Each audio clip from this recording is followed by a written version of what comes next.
Welcome back to the Even If podcast. I'm Kenzie. And I'm Sarah.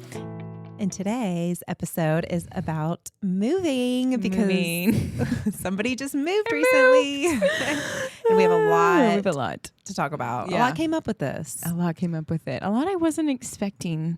Okay. Which I don't know why. Because we just counted. I know. Well, let's get into all that. Let's start with Kenzie moved this week. I moved. How you feeling? Oh gosh. I'm feeling emotional. Yeah. Which I didn't expect.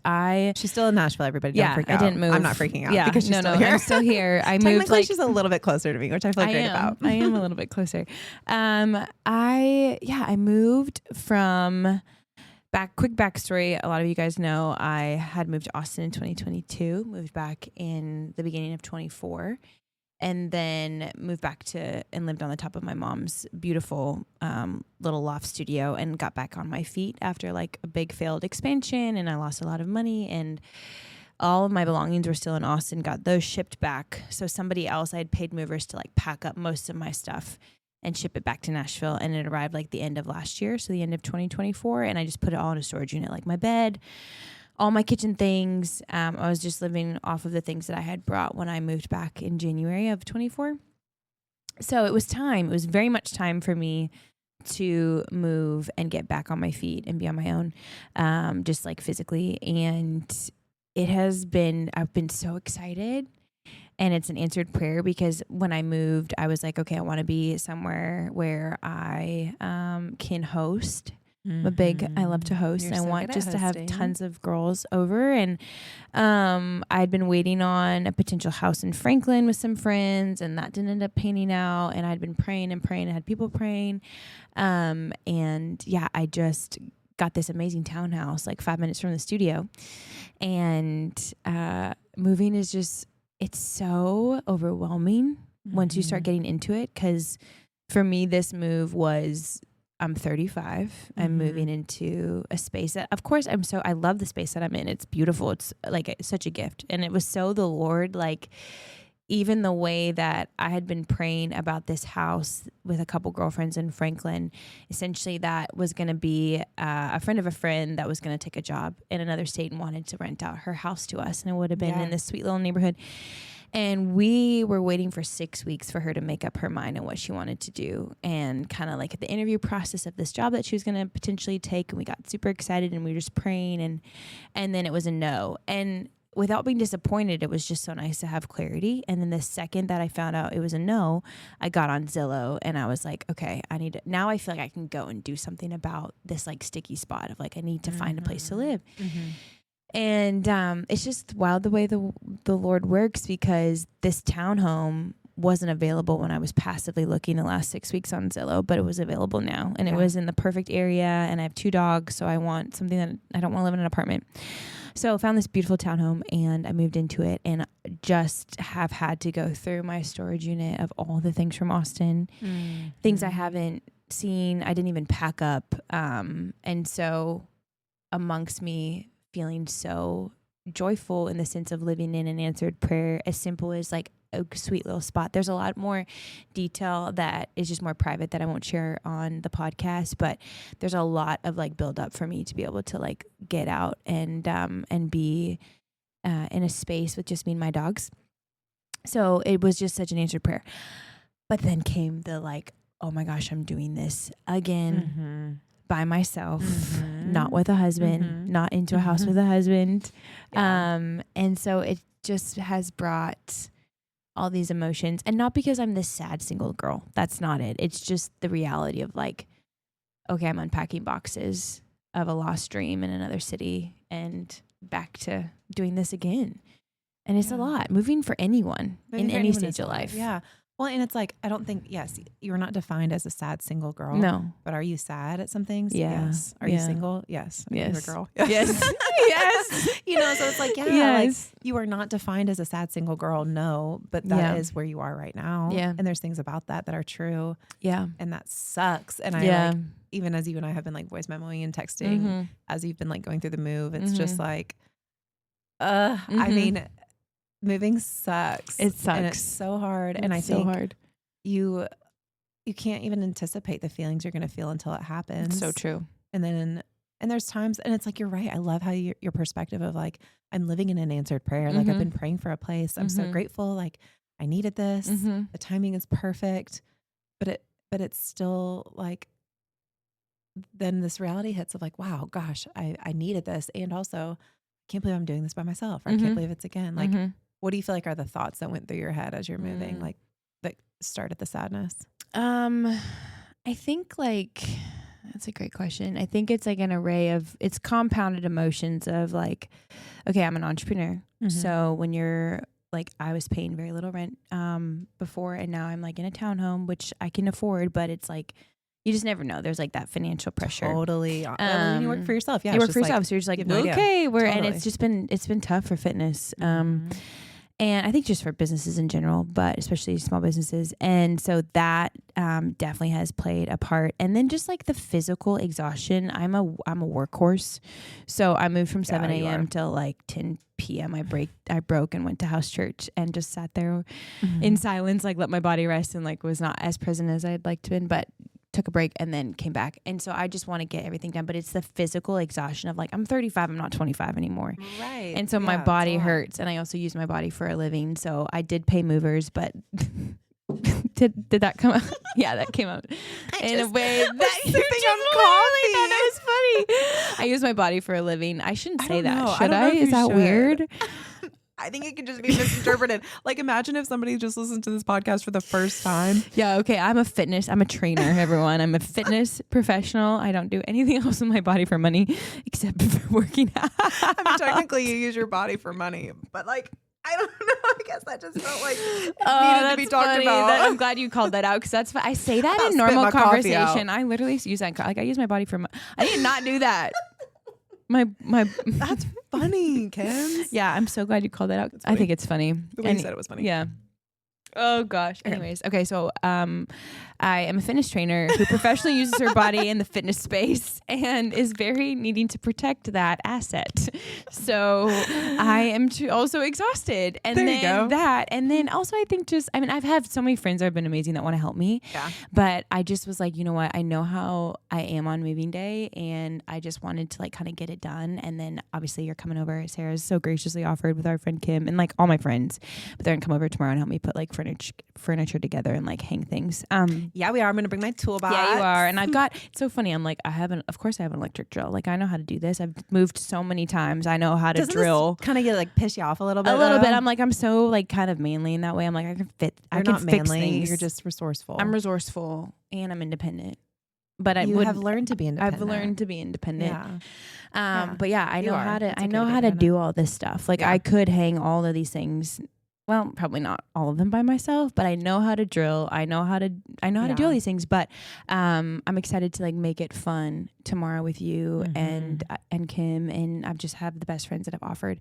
But the layer here of kind of sadness and grief is like I so badly just want to create a family of my own, and some of that comes from the sadness that I feel with not coming from a super stable family. And so it's not like there's almost like a deeper loneliness and a deeper call, like call's not the right word, but there's a deeper like yearning and ache to build my own family, not out of a lack, but out of just a desire. Yeah. Because I don't come from that. And so there's another year gone by that I am not moving into a home with someone to then create a life like that with kids, and then having to hold that and have both things, like you were saying earlier to me, like both things are true. Like, I'm living in answered prayer and I'm still like kind of sad and tired and exhausted and overwhelmed. Yeah, and it's both. Going through all my stuff. And when you move, you're like, how do I acquire so much crap? Like, how do I have so much stuff? Yeah. So there's just a bunch. And I was telling Sarah when we were catching up before we started recording, like, I feel this guilt that I'm not as joyful as I want to be, given the fact that this is an answered prayer, but I'm scared. There's a financial fear. There's a fear of like, am I going to have to move again in a year? Where's my life going? And then it all comes back to just like, do I trust in who God is? Yeah. And, but I was telling you this earlier, like, I feel incredibly faithful. Like, I'm a faithful person, but I'm very fragile right now. And that's how I feel. And there's this ache. Yeah. And there's, but you know what, like being fragile leads you to? The Lord. The Lord. Yeah. This intimacy. And that's like, I was thinking about it's this. Okay to not be strong all the time. Yeah. And I am definitely not. I am like, I go through, it's allowing myself to feel the things that I feel and back them obviously up with the word of God. And Kenna texted me this morning because I was telling her, I was like, I'm not feeling the joy I thought I was going to feel. And the enemy knows, like, spiritual warfare is so real. And so as I step into this answered prayer, I feel like the enemy is on just attack in general a lot right now for a lot of believers, but he knows exactly, like he studies me. And the book Your Story Has a Villain by JP, that's just like such a good book, but I just learned so much about how the enemy just like studies you and he knows. And so I have to be super careful to not let my brain go on like a hamster wheel of like, okay, well, yeah, see this thing and like you're not gonna be able to afford it, and then like, oh yeah, see you're moving again, you're 35 and there's no man here, do you see that? And like it's just so can I ask you, she's like, what are you doing? I'm not invalidating your feelings, but what are you doing to fight the lies right now?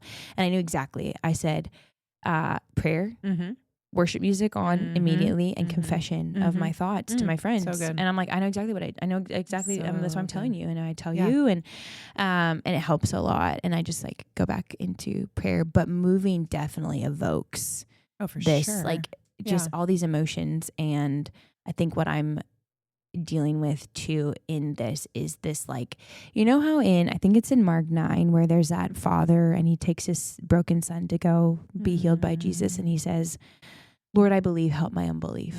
And I think that's the tension that I'm riding in of like, I believe, but there's doubt. And I know that the enemy to faith is not doubt, it's fear. And so I think faith is so much about like not living and not having questions, but it's being able to say, hey, I am going to choose to trust, even having questions that still go unanswered. Totally. And so that's where I think moving also just evokes all these questions that I have for the Lord of like, okay, as I unpack, am I going to be here in a year? Or am I going to have to move again? Are you going to bring my husband to me at some point in this like next year so that I feel I'd love to do this with somebody. So yeah, now I'm at this point of just rambling, but it has been. No, I think it's so real. I mean, I think I love how you're acknowledging the things that you're acknowledging so much that's true. Like it's both. I'm grateful I'm living in an answered prayer, and I'm still sad at the things that are coming up. Like those two things are true. And then also the fact that you are, like you said, living in answered prayer, which means the Lord has answered something. Yes. And so, of course, the enemy is going to come after that because he's not happy about it, because it means you're following him. You're doing these next right things, right? Yeah. And so I love that. What did you say? You're like, he studies me? Yes. And what's so beautiful is that he's so predictable. He's like so daggone predictable. Yeah. What is he? He comes to steal, kill, and destroy.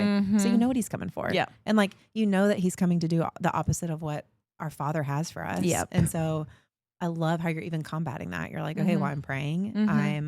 I'm doing X, Y, and Z that I know is going to fight off these lies. I'm confessing, I'm talking, I'm sharing, I'm being thankful. I'm recognizing where God is, and like telling the enemy he has no place at this table. He has no place in this house. Like, whatever it may be. Yeah. And I think, I'm excited to come over tomorrow. I can't wait to have pray you over the house and organize. And no, I get it. I feel like there's just so many emotions that come up with that. And I remember there's so many times I've moved, and as I'm unpacking, I just think like, do I really want to even unpack? Because I'm literally going to move again. Because it's like, if I'm moving to an apartment, I'm like, I'm not going to live here forever. Yeah. Or I'm moving to a townhome and I'm like, I know this isn't my forever. Yeah. Or I'm moving in with one of my brothers, or I've lived with my cousin before. And I'm like, I know that they're going to get married, and somebody's gonna have to move out. It's probably gonna be me. Like, and just thinking there's always like, this isn't my home. Yeah. But I'm like, that's an interesting perspective too, right?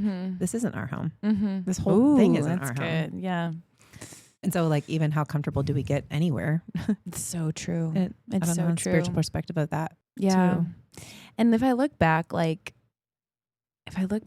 all the places that I've lived, which has been a lot of places, every single home that I've lived in, I mean, I've just treasured it, even in the short amount of time, or the lessons that I've learned as you pack up your stuff. And I mean, I've gotten so good at moving. I'm like, if all else fails, I could be a mover because I know how to freaking do it. I'm just use your body, girl. Yeah, girl, use the muscles. Make that money. But I love what you said because it's all temporary. So what exactly are we looking for in the home? And that's I was saying this to you earlier too. We should just press record the second we see each other because I'm like I shared so much of these things with you already. But I'll say it again on here. But even in what I feel like I lack or the thing that isn't in my life, I know that the presence of a man isn't going to fulfill or make anything better. Totally. I mean, it's going to make certain things better, but he's not. Yeah. Lord have mercy. Okay. It's true. It's true. And we're doing a great job. We're just going to keep on moving through. So anyways. But he is not my sustenance. Like he is not my go-to. Yeah. Like he will be my partner and my teammate and my best friend. And I'll get to like do this with him, but he's not going to be the thing that is going to fulfill or be my sustenance or he's on my vine. And so it's like, even in the midst of this move and sometimes the loneliness that can creep in, like I'm alone, but I don't normally feel lonely. But I think moves can evoke a sense of loneliness where you're just like, it's me and my 2 dogs, which I love. And I talk to them all the time, but it's like, and I love living alone because I am introverted and I love that time where I can be. But yeah, there's this space that is very much evident that I can't wait for it to be filled with a human and a person. And honestly, what I'm looking forward to the most about marriage is, well, not probably the most, but one of the things is just having a teammate, like someone to bounce things off, like go to the grocery store together and help me put this furniture together and have a man just like, there's a massive, Sarah. Hey, I need to tell the couch story really quickly. I have this like Restoration Hardware cloud couch that I bought when I like made my first big check. And I love this couch so much. It didn't fit. But my movers were like, do you want us to try to get it to fit? And I was like, yeah, because I don't have any other option here. This is my couch. I don't want to spend money on another couch. We need to get it in. There is a massive hole, like the 3 of my heads in the wall because this couch did not fit. And it would have been worth it. Did you put it in or did the movers? They put it in, but they like asked for my permission, but I didn't see how big it was. It's not their fault. It's technically my fault. I take responsibility for it because they said, hey, we don't think it's going to fit, but we can try to like nudge it in. I was like, nudge it, get this thing in. And I'll deal with it on how to get out later. Great.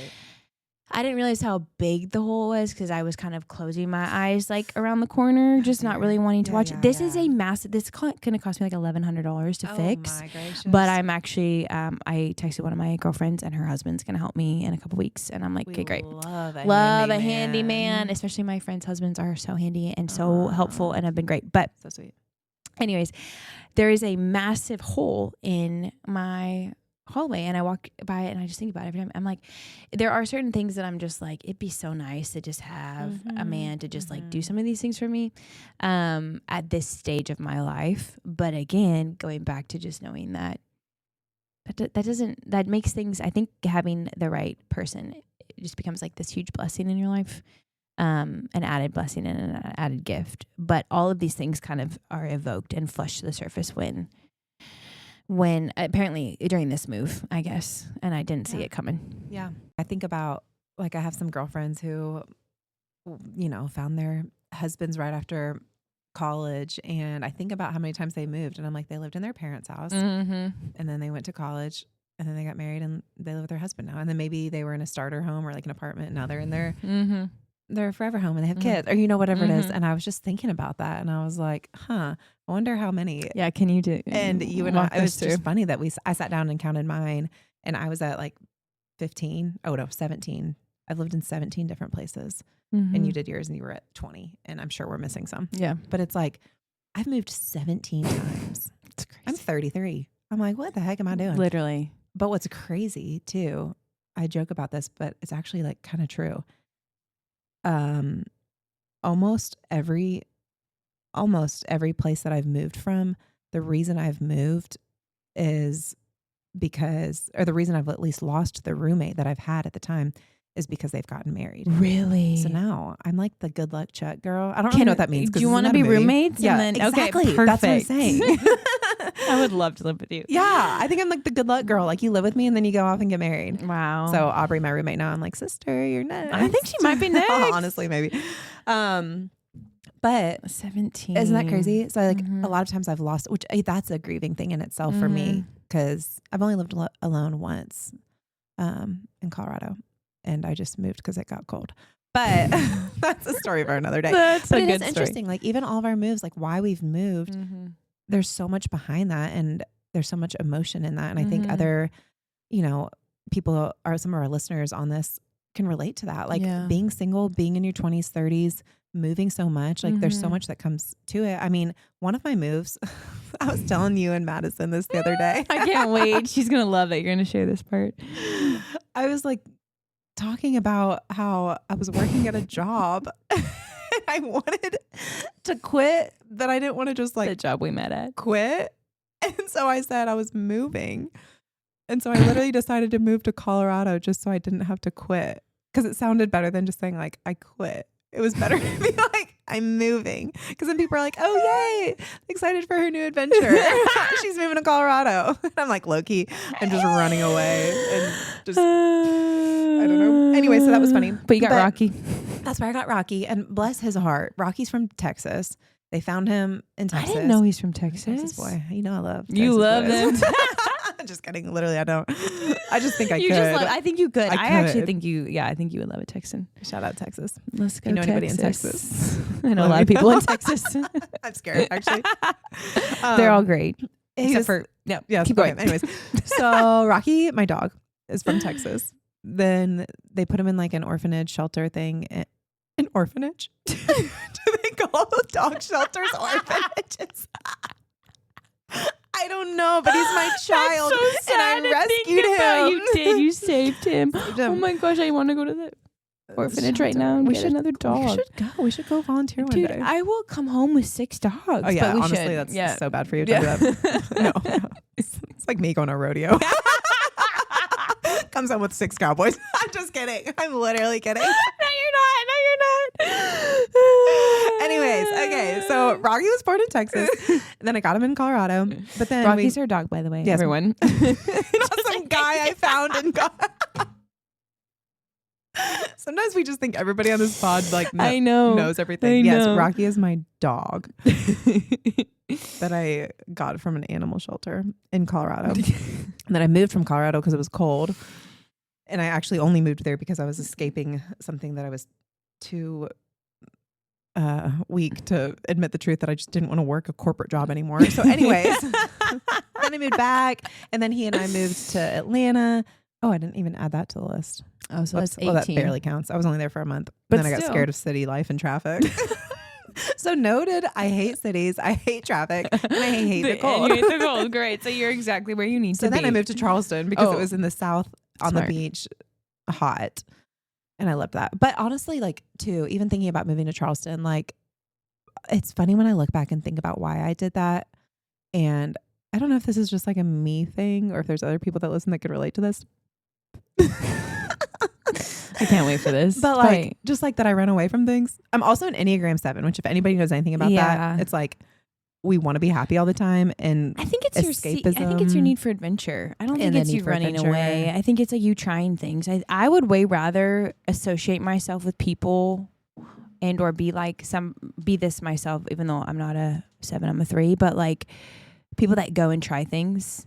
Mm-hmm. You're someone that goes and tries things. You don't talk about it. You just go do it. And so you did that. Yeah, but sometimes I don't think about it. I just but that's okay. You just learn as you go, you know? Yeah. I mean, okay, so tell me what you think about this. So it started, which I'm sure you've heard this story before, but I was late 20s and I have this dream of having land, right? Mm-hmm. I want to homestead. I want to have a family. I want to homeschool. Like I have all this desire to live different and like have this beautiful life, but I don't want to do it alone. Mm-hmm. So I think that's also really hard. Totally. Of like, how do I have this dream of something I want, and I want a place with a huge table to have people over and a host. And I'll have to tell you more about that later because I feel like the Lord put something else on my heart with that. But I feel like that's always been my dream. So I'm thinking about that. I went as a 20-something-year-old and was looking at buying a house out in the middle of the country because I'm like, I get it. I want to have this dream. And then as I'm out there, I had a realtor come out with me and I'm like looking at this house And I'm like, I would have the chicken coop back here and I'd have this. And then the yard is huge. And it was a great price because it's out in the middle of nowhere. But I was like, wait, who's going to mow? I don't know how to mow. And I'm like, there's a lot of things I've learned how to do, but I don't want to learn how to mow. Yeah. And like, I mean, I could, but it's just like, there's things about having land and animals that I would love to have my husband help me with. Yeah. And so I remember like kind of being excited about the thought of it and being like, I can figure these things out. I figured a lot out, I bought it. Like I can do these things. And then I remember having family dinner later that night. And one of my other brothers and his wife talked about how they just found a house and they're going to buy it and it's out in the country. And they had multiple kids at this time. And so I remember hearing them say that and be like, that makes sense for them, not for me. And it almost just shifted there. And I was like, what am I doing? And I was like, it's not that time for me. And it wasn't. And I remember it was my birthday dinner. That's why we were all together.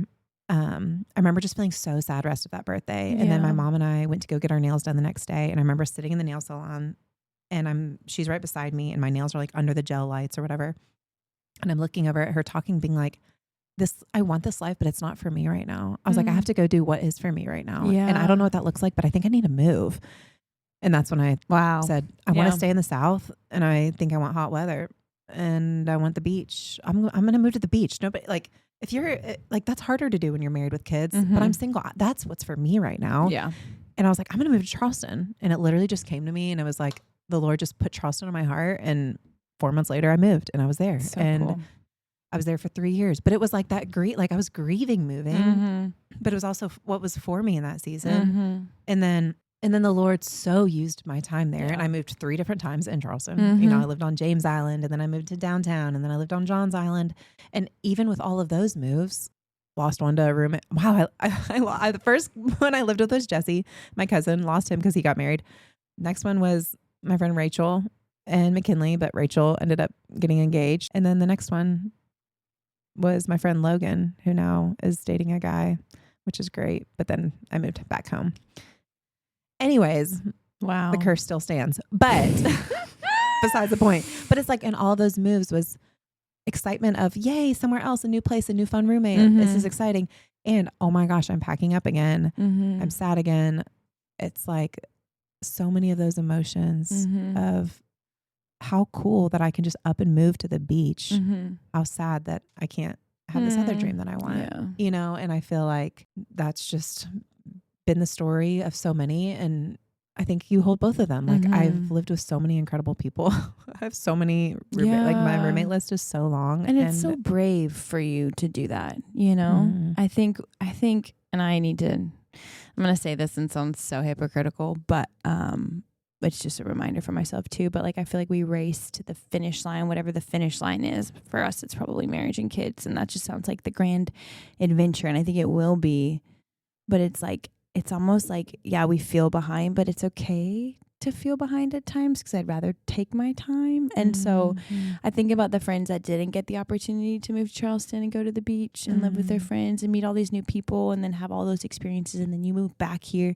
When you were moving back to Tennessee, I knew when you were coming home that this was going to be the last time that you were going to like leave Tennessee single. I don't know. I'm not God. I have no idea. But I also just feel like you coming back to where you're from and you being just a cowgirl at heart. I just believe that you need to go and get that. You are a cowgirl at heart. You are. But cowgirl mermaid. But I think about the friends that I have that would probably love, that are married with kids, that probably would love to have stories of, man, I wish I moved to this place and did that. And you did all of that. And that's brave. And yeah, maybe some Enneagram 7 of running and avoiding. But I don't know. I think, I don't know. I feel like we can slap labels on ourselves all day long and say we're this, that, and the other thing. But ultimately we're human and God's working in us in all different ways. And I also just think I tend to err on the side of like, what's the good in that? And to me, it's not someone that runs away. It's someone that's brave, that's going to go try something and learn along the way, and you did that. Yeah. I mean, the Lord used it all. And I think the grass is always greener, it's right? Always greener. Our friends who got married and have beautiful farms and land and homesteads. And it's like, they're like, gosh, I wish I could have traveled. And I'm like, oh gosh, I wish I had a husband to sleep with at night and like babies to raise. And, you know, I just think, it's finding contentment in it. And, and yeah, I just think moving exposes a lot. There was something I remember talking about with one of my girlfriends at one point being like, you know how when you get married, you get to have a shower and they give you all this new stuff for your house, and like pots and pans. I'm like, why don't we get that? I don't know. You know what I mean? And I'm like joking because it's such a thing to celebrate with marriage. And I look forward to the day that, you know, we can do that too. Yes. But it's just like, I remember thinking like, we're more hopeless. Like, I know. I'm like, you have a husband and dual income. Yeah. Y'all can buy new pots. I'm over here struggling, like looking for pots. You know what I'm saying? Like, why can't I have a shower? Can somebody throw me a single shower that's just like, hey, congrats. Congrats. Like, we know you need a little help with some house stuff. No, seriously. But I think because we are in a culture, and I don't know when this started. I'm not smart enough to really think back that far and actually understand it. But like, it's for women, and I'm a northern girl. So I was raised in the north. So we get along so well. I know, it's amazing. I'm like this northern ski racer. Just opposite girlies. Like, but I did grow up with horses, you know. A little cowgirl in me. I thought about you. Cowboy boots and like I'm trying to think what you're a cowgirl mermaid. I grew up in cowboy boots, but like, I don't know. Cowgirl skier. Like a ski helmet and cowboy boots maybe is my thing. I don't know. Outdoorsy. I don't know. Anyways, I digress. Back to the point. What was my point? What was I saying? I just no idea. Sorry. You're northern girl. Showers. Okay. Yes. Singles. Okay. So I was not raised, and it wasn't normal, and it's still not normal where I'm from. Like a lot of my friends from Calgary are married and have kids now, but it's more common to like get married now around my age. And so it was just such a culture shock to me when I moved here at 25 of like this being how like marriage is so put on this pedestal. And I have gotten caught up in that. Of course it's a desire of my heart, but like I've gotten caught up in that race of like, that's the end, that's the finish line. And so I just feel like, why are we not celebrating? And I think our friend group and like the women that we surround ourselves with, we do an amazing job of celebrating each other. But I think just culture as a whole doesn't necessarily celebrate the woman that like starts her own business or moves out on her own or gets out of the toxic relationship or starts this nonprofit or does this thing or like chases her dreams and does this. I'm like, and it's not, I guess, traditional I'm not saying we need gifts, but it's just like celebrating a variety of different things, not just but I think these other mile markers, you know? About. Like, I think that's what's great. And like, it should be celebrated when you move out of after like your mom's house, after getting back on your feet, it should be celebrated that you got your own place. Like you are worth celebrating. That is worth celebrating. You are worth celebrating that your business Full Ride just hit 7 years. That's incredible. And that's worth celebrating. And I think there's ways that we can do that for each other. It's just not going to be what's normal, because what's normal is, or not normal even, but more traditional, I guess, would be like when you get married, you have these showers and things, you know? And so I think sometimes we can have these expectations of things, and it can be hard if we're not communicating it. But like, I remember one time I shared with my Bible study girls about how, I mean, they know that I'm single. They're all married. They all have kids. So they've all gone through the baby showers, the bridal showers, like all that.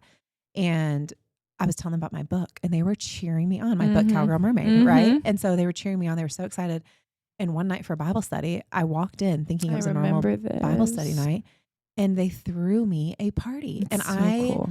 wept. And I also thought like, this is probably one of the closest feelings I've had to being celebrated. Like it was a shower. Like I walked in, everything was like themed for cowgirl, like, you know, country, cowboy hats, like all this stuff. And then mermaid, there was like mermaid tails and oceans and palm tree, like just all this stuff. Did I say ocean tails? I think I said ocean and mermaid. Yeah. I think you said it right. Okay. I got it. In my head, it just went really fast. Cause I'm just picturing all of it. I'm picturing all of it and how special it was. And everybody dressed up as either a cowgirl or a mermaid. And I just was like, I feel showered. Yeah. Like what is a shower? You just shower each other. It's a great example. And so I think as single girlies, like that is something we can do for each other. And maybe it's at birthdays, maybe it's,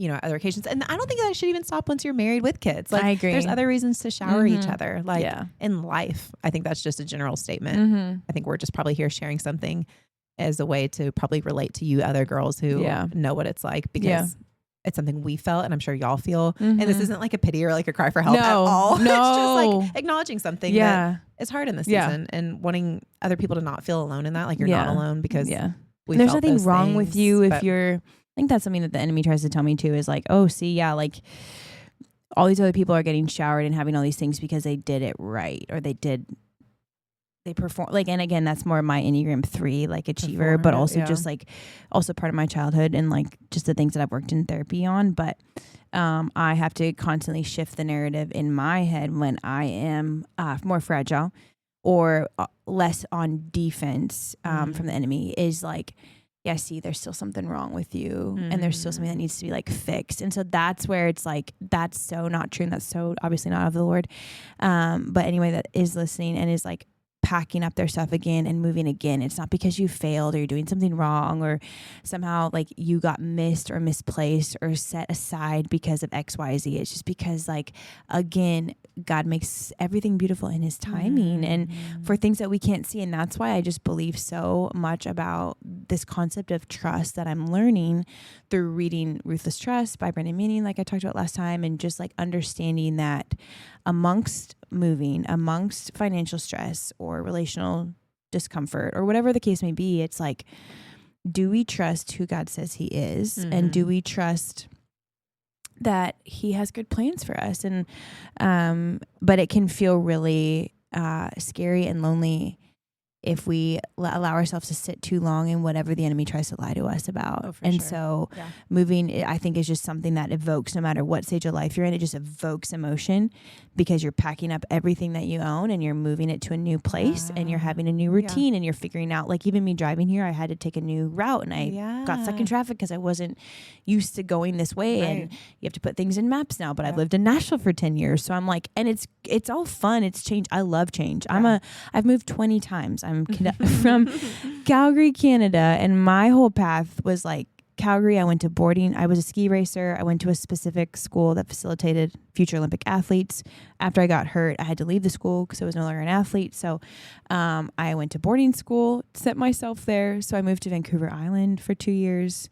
And then I went back home to Calgary. My parents were going through a really bad divorce. So I deferred a semester and stayed at home with my mom and my brother. And then moved down to LA for school, and then moved to San Diego, and then moved to Nashville, and then moved to Austin, and then back to Nashville. And so my life is, and you just look at your life and you're like, oh my gosh, I see God all over it. Because how the heck did I end up in Nashville, Tennessee? Right. From Calgary, Alberta. God you did. Thank God, I know. So glad. And I just am like, little wow, Canadian girly. I know, just a little Canadian girl.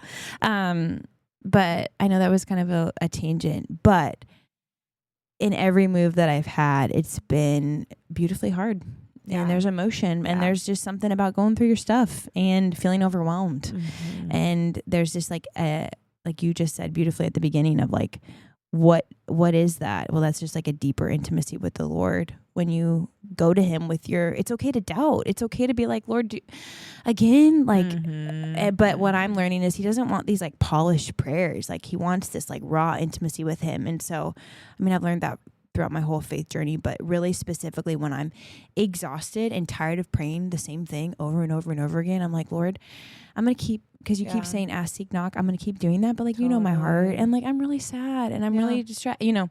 And so just talking to him, like he's my best friend, and not like he's this vending machine, obviously, or just genie in a bottle, but just being like, Lord, thank you. And I'm scared. Lord, thank you. And I have these doubts. He wants that and he can make beauty from that, but it's a lot. It is. And you know, I think what's so important, as I was thinking about us talking about this today, just having the support system. And I was thinking about some of my moves, and there's a couple things that stand out. Like I even think about when I first moved off to college, right? Like that was kind of the first move, a couple in my childhood, but nothing big. But my first move to college, and I remember getting care packages from my mom or letters from my dad, and just like having a support system of something that just feels comfortable from what we had. I remember for one of my girlfriends, when she moved, we wrote a bunch of letters that are like, open when you're sad, open when you're angry, open when you miss home. So sweet. And just kind of notes that say like, I'm with you, I'm here in this for you. And whether it's like moving to a new city. But something I was going to share that my family did that was so sweet before I moved, they there's 18 of us when we're all together. So we were all together before I moved to Charleston. I was living in Tennessee, and we all got together and they just laid hands on me and prayed over me and played Carrie Job's song, The Blessing. And every time I hear that song now, I think about them sending me off with that song. And it was so touching. And I just remember, one of my sister-in-laws, Gracie Hope, she got me a shirt that said road trip, and it had a truck on it with Tennessee because I was driving out to move there. Cool. And then another sister-in-law, Jessica, she got me this book, and it is so good. I wanted to share it in case any of y'all have just moved to a new place. It's called This Is Where You Belong, Finding Home Wherever You Are. And I can link it in our show notes. But it was so good because it has all these different chapters about different things that you go through, like just encouraging you to buy local, say hi to your neighbors, doing something fun, volunteer, eating local, get more political. And every chapter, it gives you like a list of like 10 to 20 things to do. That's amazing. It was such a sweet gift she gave me because I moved, and I remember the first chapter, I'm looking at it right now, or one of the chapters was like lace up your sneakers, and it was talking about just when you walk more, like you get to see more people and talk to people. And so I wouldn't move on to the second chapter until I did a few things off the checklist. I love that. And that was so cool because that's so good. Right when I moved to Charleston, I got to know my neighbors. I immediately volunteered at an organization. I got involved. It was just like I had all these things to do that sometimes you move to a new place and you're like, what do I do? Yeah. And I feel like this book could be good for any time you even just feel lonely or feel like this home doesn't feel like home. Yeah. But especially in a new city. Yeah. It was so, so helpful. So good. And then I think my sweet big brother, Josh, he is just so good at words. And he wrote me this poem called Old Home, New Home. And I texted him. I was like, can I share it on the pod? Oh. Because it's so sweet. Okay. It says, an old home never leaves you. It never dies. It never parts. It made you who you are and gave birth to new starts. An old home will always live inside you, befriending your heart. It will hold your hand as you bittersweetly depart. A new home gives way to undreamt dreams and possibility. It honors your courageous faith and bestows blessing. It's eager to teach, love, and show you all you can be. It whispers, eventually you will find an old home in me. These two homes will guide you in different ways. The old shows you the years, the new shows you the days. The old plants the seed, the new is a bloom in May. The old reminds you're never forgotten. You belong, the new might say. The new makes you brave, the old keeps you steady as you walk to the shores, proclaiming, I'm here, I'm ready. What? Isn't that so sweet? Your brothers. I literally read this all the time. And I think what was so sweet, like, this was me moving from Tennessee to Charleston, and he wrote me this poem.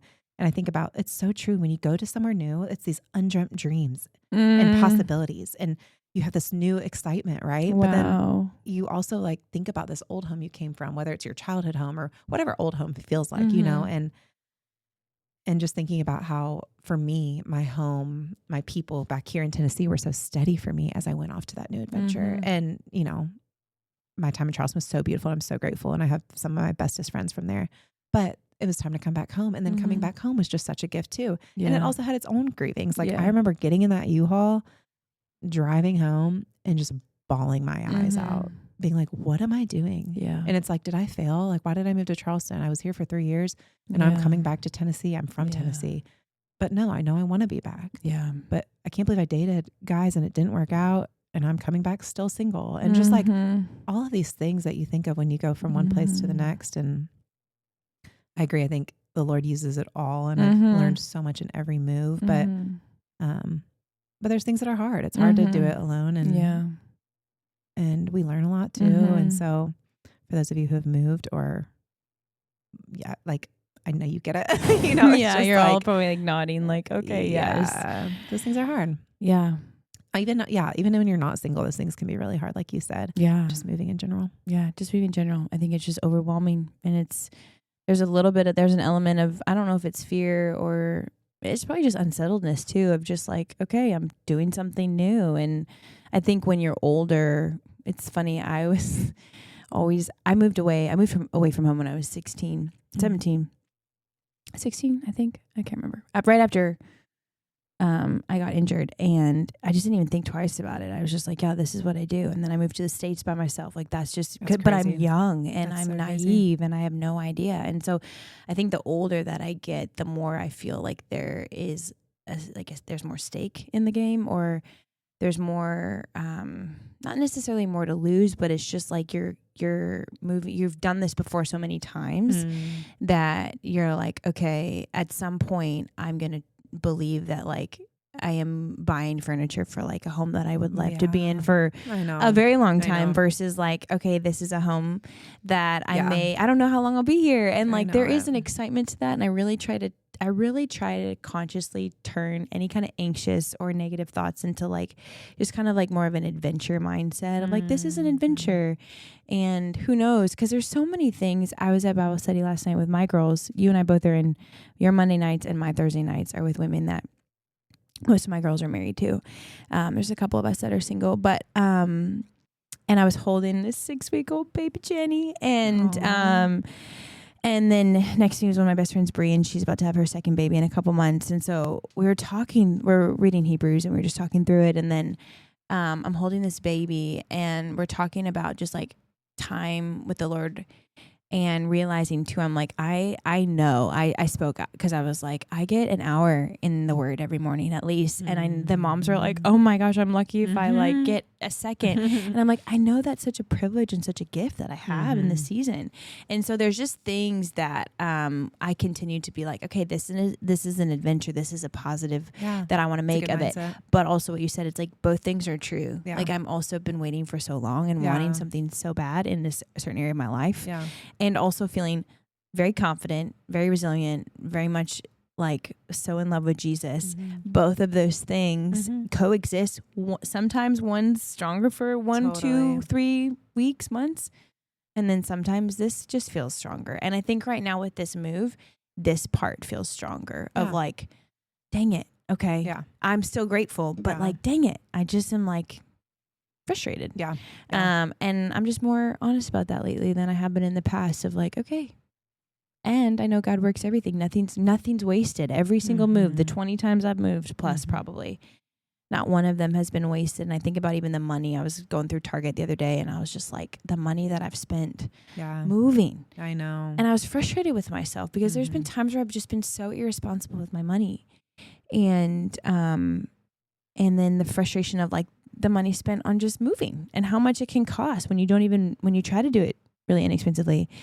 And then I'm like, Kenzie, God doesn't like you don't live there. It's done. It's gone. It's in the past. Like here we are, but you have to constantly, redirect those thoughts back to like, okay, I know here I am today, but it's hard. It's hard. And I know we need a wrap, but like, I think there was something I was thinking about earlier. Just there's things that the Lord puts on our heart, and it's there for a reason. And like, I don't know that sometimes it takes a long time to see it. It's not in our timing. Like, sure, I want this house, but maybe it's not that timing. And so it's like, well, what can I do when I can't homestead and I can't like do these things? Well, what else can I do? Okay. So I'm going to work at a school where I can pour into other kids because I don't have my own kids and I can't grow my own vegetables, but I'm going to shop at the farmer's market and do what I can do until the Lord can, until I get these things. If I do, even if I don't, like then what am I going to do? What is he calling me to? And I was even thinking about that this week as I'm like thinking about some of my girls at school that I work, with high school girls, and just some of them are going through some really hard things. And then they talk about like,